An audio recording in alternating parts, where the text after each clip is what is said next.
I've been thinking a lot about evangelism lately, and that's saying something. When I grew up, evangelism was a bit of a taboo subject among us Presbyterians.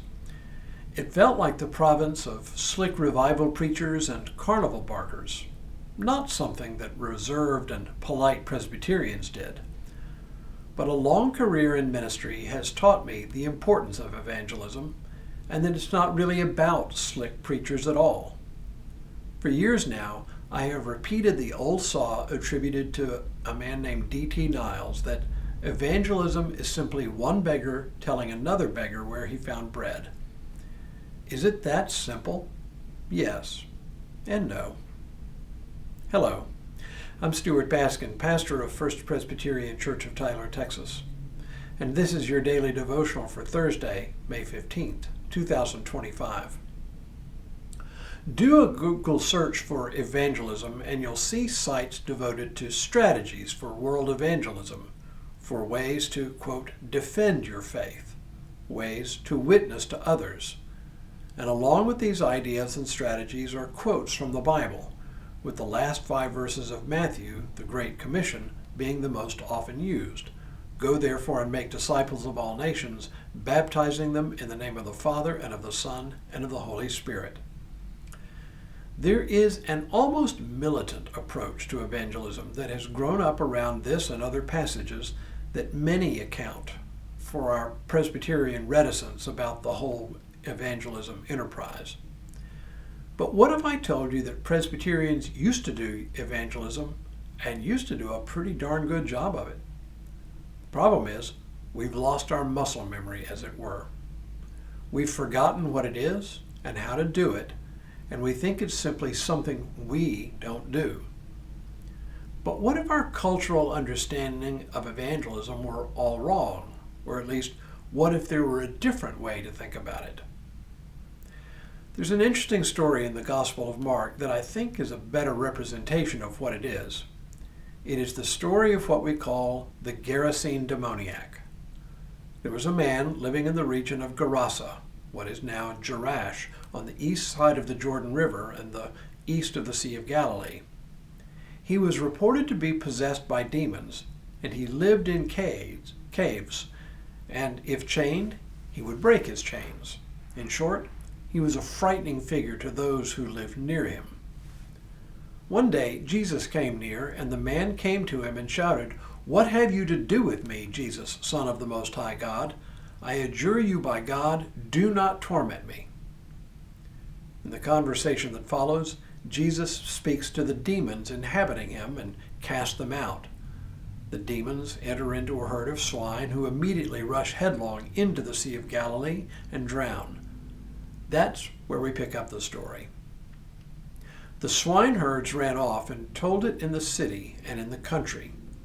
Then people came to see what it was that had happened.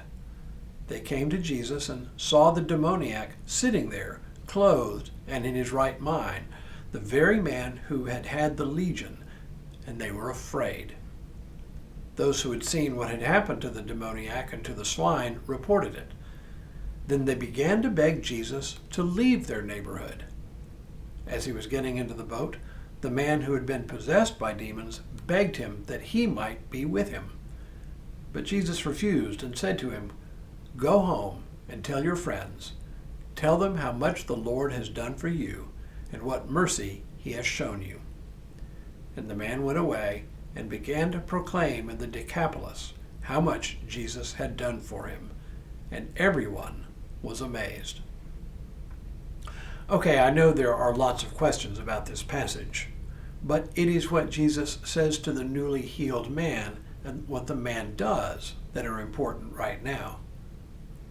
Throughout the Gospel of Mark, the usual pattern is that Jesus heals a person and then commands the person to say nothing about it to anyone. Scholars call this the messianic secret in the Gospel of Mark. But here, Jesus actually commands the man to go tell his friends about it, saying, "Go home to your friends and tell them how much the Lord has done for you and what mercy he has shown you." That's all in the world evangelism is. In her book, Unbinding the Gospel, Martha Grace Reese provides a number of different definitions of what evangelism is, but one in particular really resonates with me. She says that a lawyer she knows who grew up in a highly evangelical church once told her, "I always felt I wasn't a Christian if I didn't do evangelism, door-to-door knocking. I was in campus ministry. Your success was unofficially based on how many baptisms you performed each year. It never occurred to me that evangelism was sharing something you enjoy with someone you like." Sharing something you enjoy with someone you like. That sure puts a different spin on it, doesn't it? Turns out, this is exactly what Jesus says to the demoniac. Go tell your friends how much the Lord has done for you. We all have stories of what our faith means to us. And there are times and situations where people we know are eager to hear what we have to say. Times when they're in transition. Times when they are emotionally or spiritually stuck. Times when they need to know something uplifting. And you may have exactly what they need to hear. If a friend needed your encouraging words, you wouldn't hold back. If evangelism is one beggar telling another beggar where he found bread, would we withhold that bread? Of course not. But one thing is missing, it seems to me, and that is we don't talk enough in our circles about our own experience of faith. Maybe that's where we begin. Just pondering the question, what does faith mean to me in a very personal way? If we do that, then maybe we'll regain our muscle memory and evangelism won't seem so strange after all. Now may God continue to bless you and keep you in all that you do this day and in all the days ahead.